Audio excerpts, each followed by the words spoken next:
Hi everyone, this is Ryan Hoyme, aka Massage Nerd, and today I'm at the Lions for Massage Therapy Education Conference. And today I have Cynthia Loving. Sorry. That's okay. So how did you get involved into massage therapy? I have a son with special needs, and I wanted him to be treated by Uplicher Institute. So I couldn't afford it in those days as a single mom. And so I decided I'd get a job at Uplicher. And I did. And I learned craniosacral therapy. And my son did get treatment.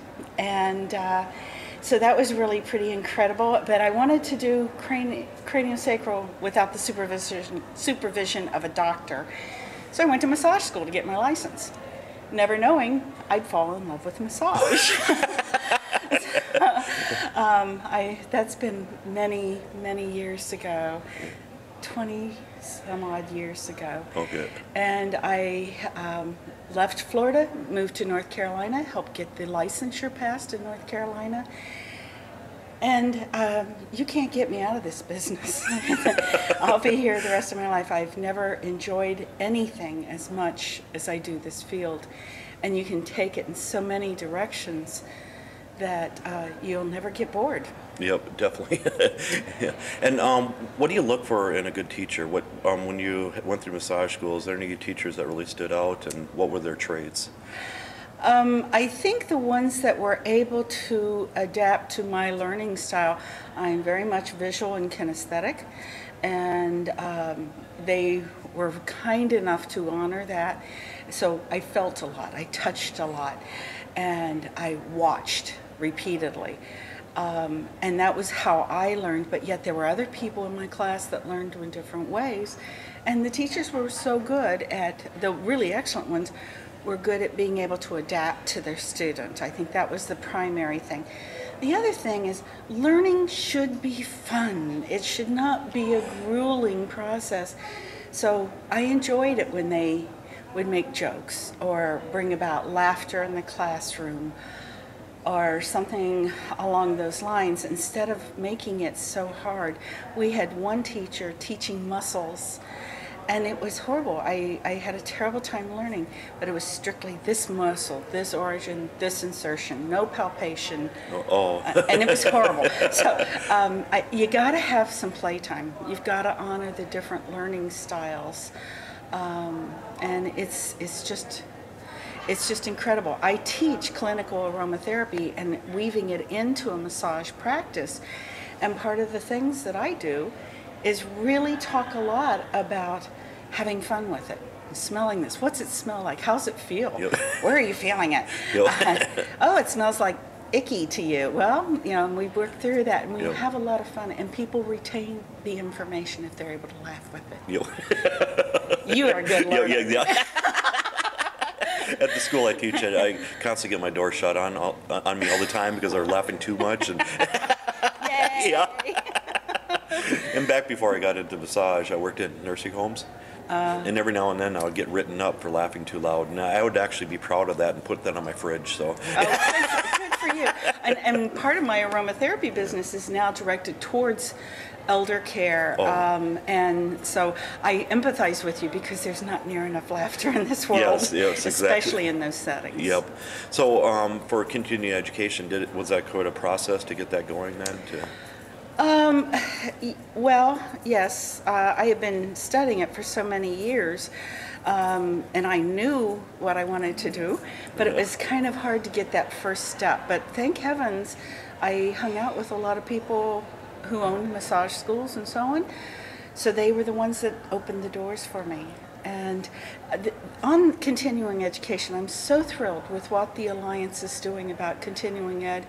I take continuing ed classes to maintain my license and because I love to learn. Yeah. And there's some teachers out there that, most of the teachers are astoundingly wonderful. But there are teachers out there who don't know how to teach, don't know their subject matter, and are out there teaching and giving credits for courses that they know very little about, and of course what they relate to the students is not effective. We've got to clean up our act. Yeah. Because it's pretty astonishing what some people say. Are you a member then of the Lions Den? Oh, I'm a member. Okay. Been a member since the inception, Yeah. and will stay a member because I firmly believe we have the lowest educational standards, or some of the lowest educational standards in the world here. You know, you look at Canada, and I believe most of Canada, if not all, is 2,000 hours. You look at England, you're looking at least around the same number. You look at many other parts of the world, this is viewed differently because the education is not only longer, but often not so directed at just, say, Swedish. Yep. It's a much wider view of the world. Where do you see continuing education going in the future then for massage? Again, I think that it has to be some kind of regulation involved, not just sending in an application. And I think it will clean up. I think people will start to demand that it be cleaned up. But the body right now that is approving continuing education doesn't have the means in which to go out and check people out. And even when they get complaints against them, they don't have the facilities to go out and check it out. So. And that's bad. Yep. And that's bad for all of us. Yep, definitely. So. And where do you see your future going? Oh gosh, I keep hoping retirement. And I don't think it's going to happen. Number one, if I retired, I would miss this field so much and the people I know. And this field is part of my life, a major part of my life, and I wouldn't give it up. I plan to continue teaching, especially clinical aromatherapy. In most places, well, many places of the world, when you study massage, you automatically learn aromatherapy, and clinical aromatherapy, not fluff and buff. You learn that whenever you take massage and vice versa. You get it as a package, and I would like to see that end up happening here because clinical aromatherapy is not silliness. It's working for the betterment and health of mind, body, spirit. And I want to see that happen here. Yeah, because I know most massage schools hardly even touch on it, it seems. And a lot of times if they do touch on it, the person teaching the course read a book, and some books are great and some books are pretty poor. And they don't know, and it's unfair to the teacher.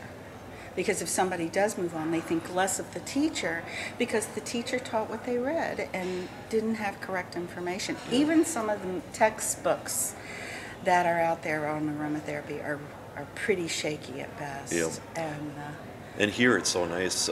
People are taking workshops, but it's mostly instructors and educators and stuff taking workshops. I mean, it's usually the other way around. I mean, it's usually the students that are actually taking these workshops and stuff, but it's so nice to see educators wanting to be educated. So. But we were just laughing. I have 3 times more credits built up for my next renewal, and that's a year away than I actually need. And I can't imagine ever being in this field and not wanting to get lots of continuing education. It's fun and exciting and. Wouldn't it be nice to roll over? The rollover would be very nice for those sparse years. But I think it's really great because I don't know what the percentage is here in attendance, but I know that the people that I travel with, we're all continuing education instructors, and we all came here to learn more and to also learn how we can help advance our field. This is a magnificent field, and we just need to clean up our act a little bit. And yesterday with the keynote, I can't remember her name, but Betsy. Yep. But she was an RN kind of thing, and then it's so nice to hear from another profession what they had to go through for all this and stuff. And it's not going to be always an easy road, but we've got some great people putting it together, and I really believe this is going to help us a lot. Definitely. And get the respect we deserve. I lecture in universities and medical schools, Duke and UNC and a few others. But it's really fun to do that. And we see the respect for our field, slowly rising, but it's very slow. And again, it's because of the lack of education, and so on. So we have great opportunities. I mean, this is so exciting. We get to watch rebirth. Yeah. I think that's good. Yeah. Yeah, it's great. And how can people get a hold of you if they want to get in touch with you? My website is www.lovingsense, as in smell, SCENTS.com, lovingsense.com. And telephone is 336-294-7727. Okay. Thank you very much. Thank you.